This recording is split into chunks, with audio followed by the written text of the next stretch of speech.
दशमस्कन्धः अथैकाशीतितमोऽध्यायः 81st chapter from श्लोका 1. श्रीशुक उवाच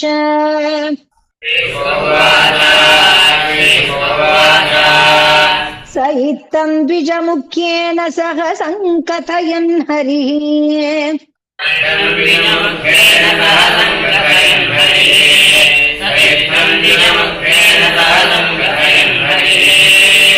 सर्वभूतमनोभिज्ञः स्वयमान उवाच तम्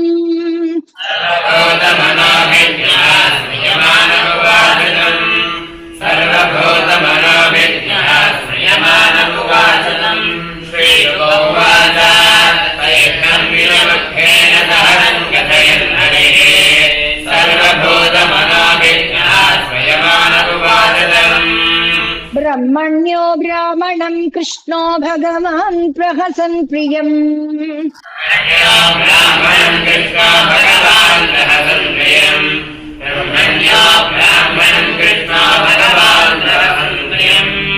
प्रेम्णा निरीक्षणेनैव प्रेक्षन् खलु सतां गतिः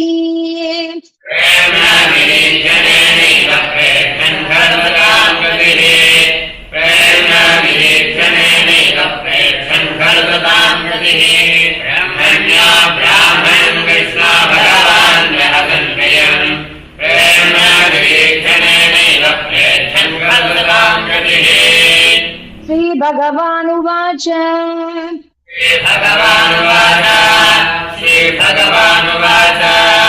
किमुपायनमानीतं ब्रह्मणे भवता गृहात्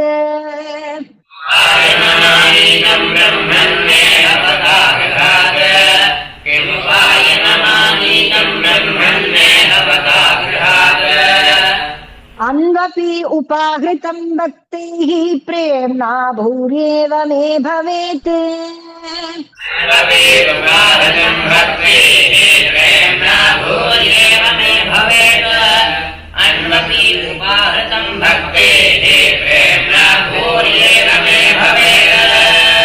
भूर्यपि अभक्तोपहृतं न मे तोषाय कल्पते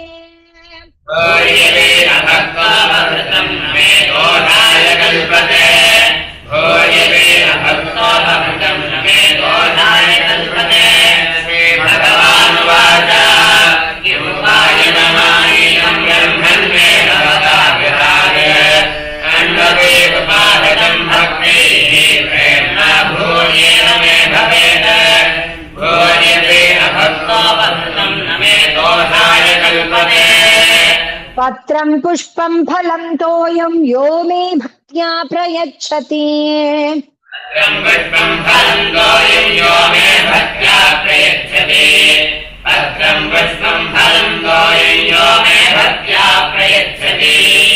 तदहं भक्त्युपहृतम् अश्नामि प्रयतात्मनः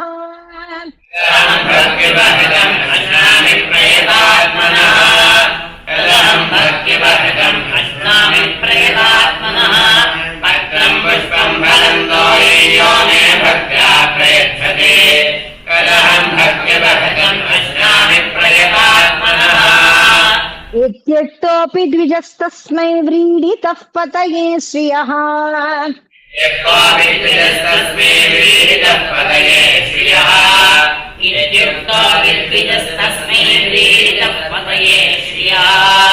पृथुकः प्रसृतं राजन् प्रायच्छद् अवाङ्मुखः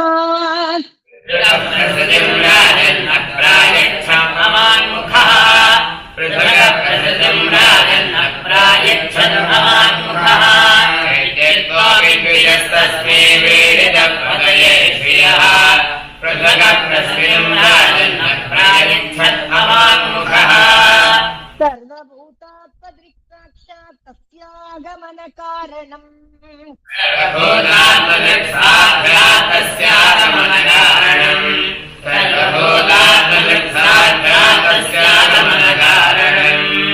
विद्याया चिन्तयन्नायं श्रीकामो मा भजत्पुरा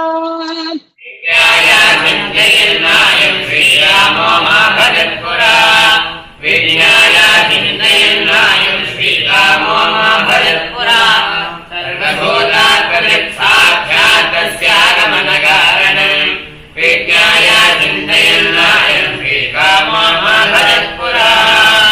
पत्न्याः पतिव्रतायास्तु सखा प्रियचिकीर्षया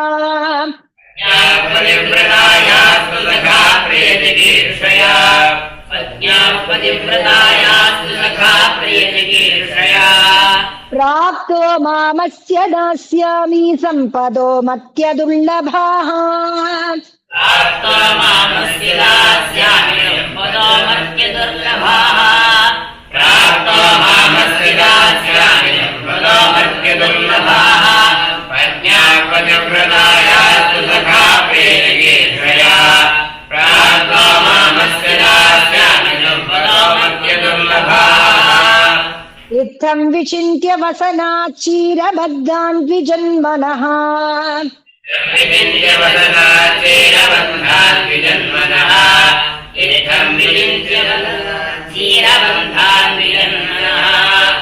स्वयं जहार किमिदम् इति पृथुकतण्डुलान्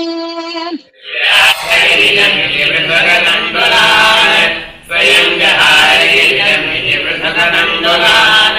इत्थं विचिन्त्य वसनात् क्षीरबद्धान् द्विजन्मनः स्वयं जहार किमिदम् इति पृथुकतण्डुलान् ननु एतदुपनीतं मे परमप्रीणनं सखे एतदुपनीतं मे परमप्रीणनं सखे ननु एतदुपनीतं मे परमप्रीणनं सखे तर्पयन्त्यङ्गमां विश्वं मे ते पृथुकतण्डुलाः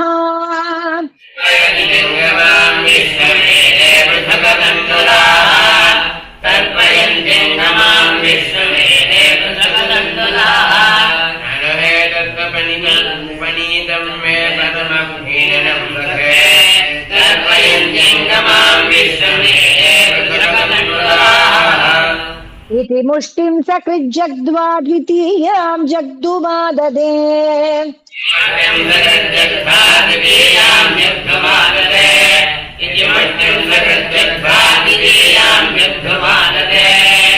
तावत् जगृहीतस्तं तत्परा परमेष्टिनः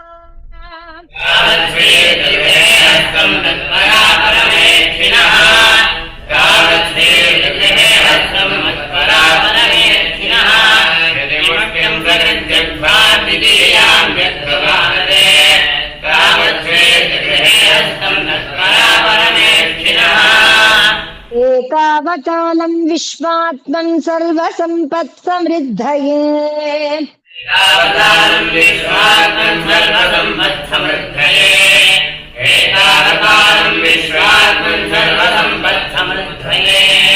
अस्मिन् लोके अथवा दोषकारणम् अस्मिन् लोके अथवा मुष्मिन् दोषकारणम् अस्मिन् लोके अथवा मुष्मिन् दोषकारणम् एतावतालं विश्वात्मन् सर्वसम्पत्समृद्धये अस्मिन् लोके अथवा मुष्मिन् दोषकारणम् ब्राह्मणस्तां तु रजनीम् उषित्वाच्युतमन्दिरे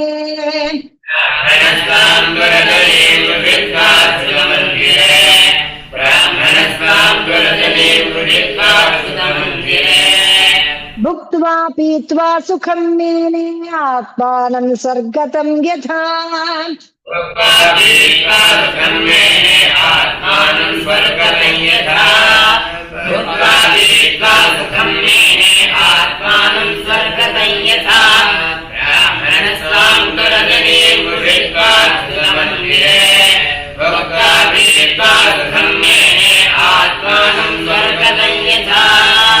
स्वो भूते विश्वभावेन स्वसुखेनाभिवन्दितः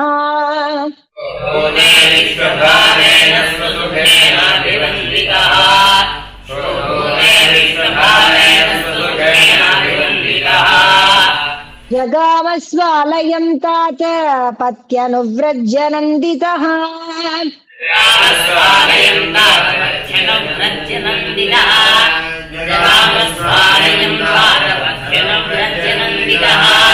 स्वभूते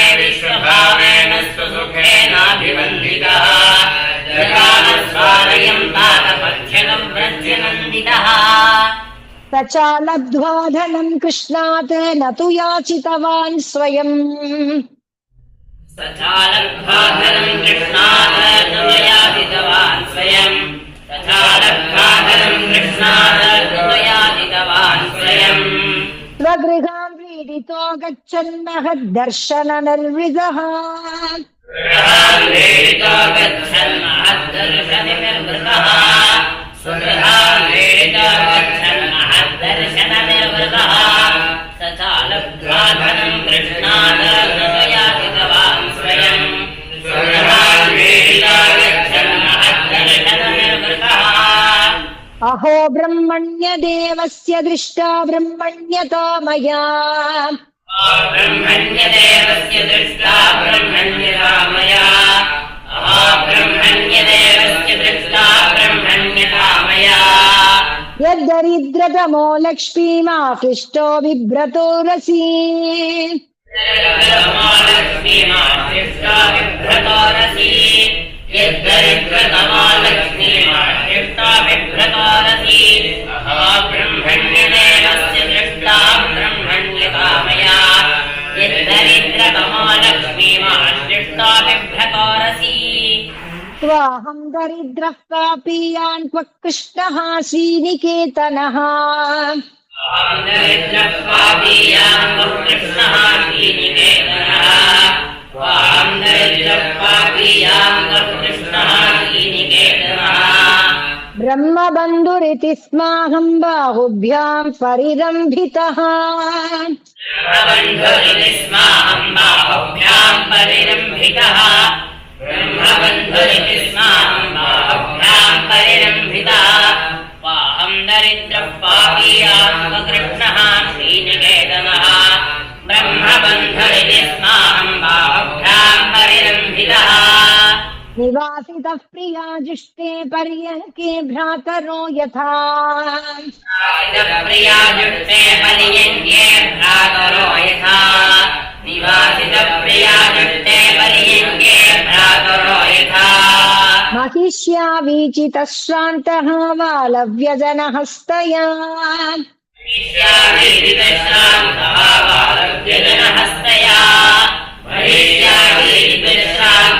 बालव्यजनहस्तया निवासितप्रिया जुष्टे पर्यङ्के भ्रातरो यथा महिष्यावीरितश्रान्तः बालव्यजनहस्तया शुश्रूषया परमया पादसंवाहनादिभिः शुश्रूषया परमया पादसंवाहनादिभिः शुश्रूषया परमया पादसंवाहनादिभिः पूजितो देवदेवेन विप्रदेवेन देववत् पूजितो देवदेवेन विप्रदेवेन देववत् पूजितो देवदेवेन विप्रदेवेन देववत् शुश्रूषया परमया पादसंवाहनादिभिः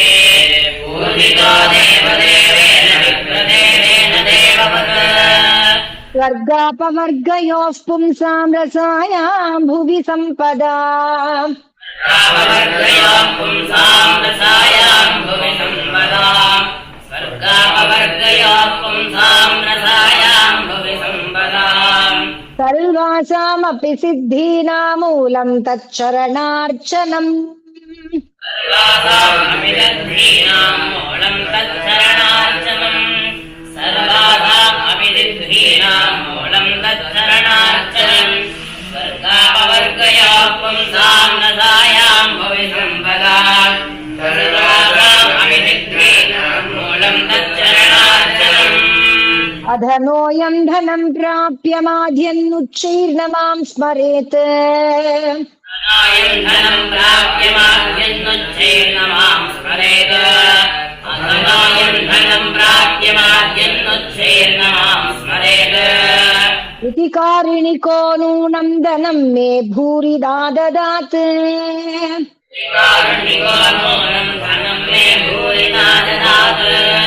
इति कारुणिको नूनं धनं मे भूरिदा ददात् अधनायं धनं प्राप्य माध्यन्नुच्चैर्नमां स्मरेत् इति कारुणिको नूनं धनं मे भूरिदा ददात् इति तच्चिन्तयन्नन्तः प्राप्तो निजगृहान्तिकम् चिन्तयन्नन्तः प्राप्तो निजगृहान्तिकम् चिन्तयन्नन्तः प्राप्तो निजगृहान्तिकम् सूर्यानलेन्दुसङ्काशैः विमानैः सर्वतो वृतम्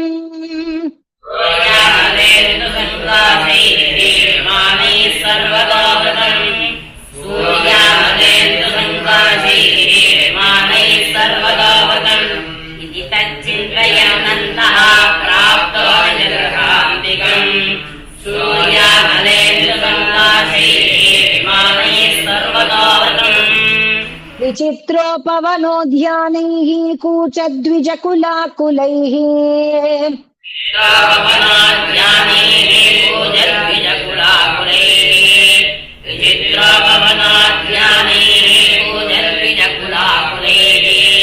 प्रोत्फुल्लकुमुदाम्बोजकल्हार उत्पलवारिभिः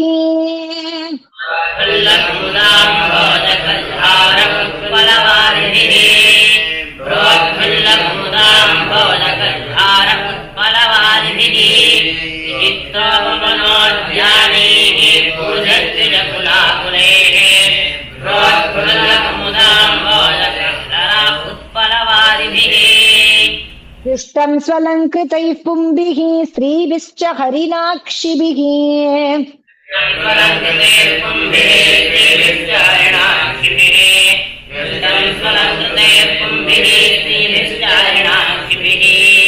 किमिदं कस्य वा स्थानं कथं तदिदम् इत्यभूत् किमिदं कस्य वा स्थानं कथं तदिदमित्यभूत् किमिदं कस्य वा स्थानं कथं तदिदमित्यभूत् दृष्टं स्वलङ्कृते पुंभिः स्त्रीभिश्च हरिणाक्षिभिः किमिदं कस्य वा स्थानं कथं तदिदमित्यभूत् एवं मीमांसमानं तं नरा नार्यो वरः प्रभाः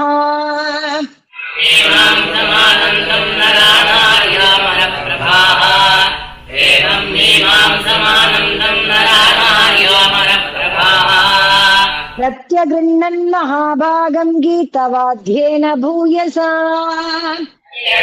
महाभागं गीतवाद्येन भूयसा प्रत्यगृह्णन् महाभागं गीतवाद्येन भूयसा एवं मीमांसमानन्दं नरानार्यामरप्रभाः प्रत्यगृह्णन् महाभागं गीतवाद्येन भूयसा पतिमागतमाकर्ण्य पत्नी उद्धर्षाति सम्भ्रमा पतिमागतमाकर्ण्यपत्नी उद्धर्षासितसम्भ्रमा पतिमागतमाकर्ण्यपत्नी उद्धर्षासितसम्भ्रमा निश्चक्राम गृहातूर्णं रूपिणी श्रीरिवालयात् ग्रामगृहात्पूर्णं रूपिणी श्रीरिवालयात् निश्चक्रामगृहात्पूर्णं रूपिणी श्रीरिवालयात् पतिमागतमाकर्ण्यपत्नी उद्धर्षासितसम्भ्रमा निश्चक्रामगृहात्पूर्णं रूपिणी श्रीरिवालयात् पतिव्रता पतिं दृष्ट्वा प्रेमोत्कण्ठाश्रुलोचना प्रतापतिं दृष्ट्वा प्रेमोत्कण्ठाश्रुलोचना पतिव्रतापतिं दृष्ट्वा प्रेमोत्कण्ठाश्रुलोचना नीलिताक्ष्यनमद्बुद्ध्या मनसा परिशस्वजे नीलिताक्ष्यनमद्बुद्ध्या मनसा परिशस्वजे नीलिताक्ष्यनमद्बुद्ध्या मनसा परिशस्वजे पतिव्रतापतिं दृष्ट्वा प्रेमोत्कण्ठाश्रुलोचना नीलिताक्ष्यनमद्बुद्ध्या मनसा परिशस्वजे पत्नीं वीक्ष्य विस्फुरन्तीं देवीं वैमानिकीमिव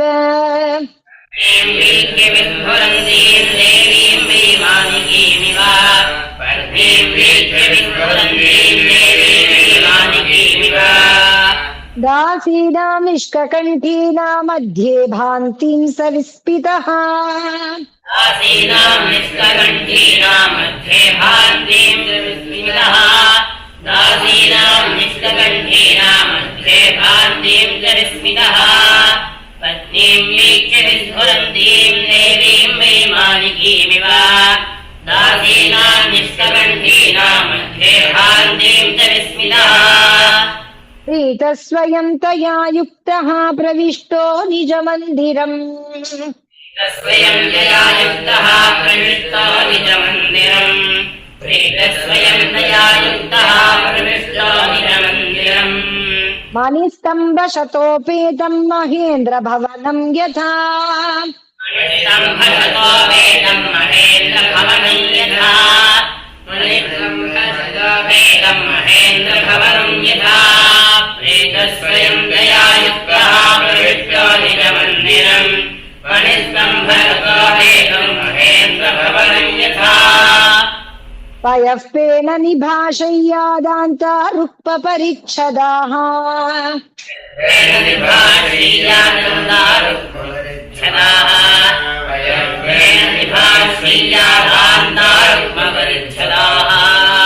पर्यङ्का हेमदण्डानि च अमरव्यजनानि च हेमदण्डानि चामरव्यजनानि च पर्यङ्का हेमदण्डानि चामरव्यजनानि च पयःपेन निभाषय्यादान्तारुक्मपरिच्छदाः पर्यङ्का हेमदण्डानि चामरव्यजनानि च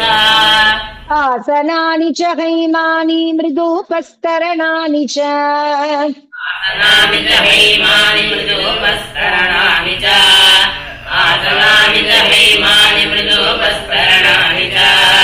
मुक्तादामविलम्बीनि वितानानि द्युमन्ति च मुक्तानामविलम्बीनि वितानानि द्युमन्ति च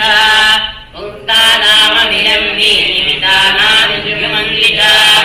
आसनानि च हैमानि मृदुपस्तरणानि च मुक्तानामविलम्बीनि वितानानि द्युमन्ति च स्वच्छस्फटिककुड्येषु महामारकतेषु च स्फटिककुड्येषु महामारकतेषु च स्वच्छस्फटिककुड्येषु महामारकतेषु च रक्तदीपा व्राजमाना ललना रत्नसंयुताः दीपाभ्राजमाना ललना रत्नसंयुताः रत्नदीपाभ्राजमाना ललना रत्नसंयुताः स्वच्छस्फटिककुड्येषु महामारकतेषु च रत्नदीपाभ्राजमाना ललना रत्नसंयुताः श्रीहरये नमः श्रीहरये नमः हरये नमः गोपिका जीवनस्मरणं गोपिका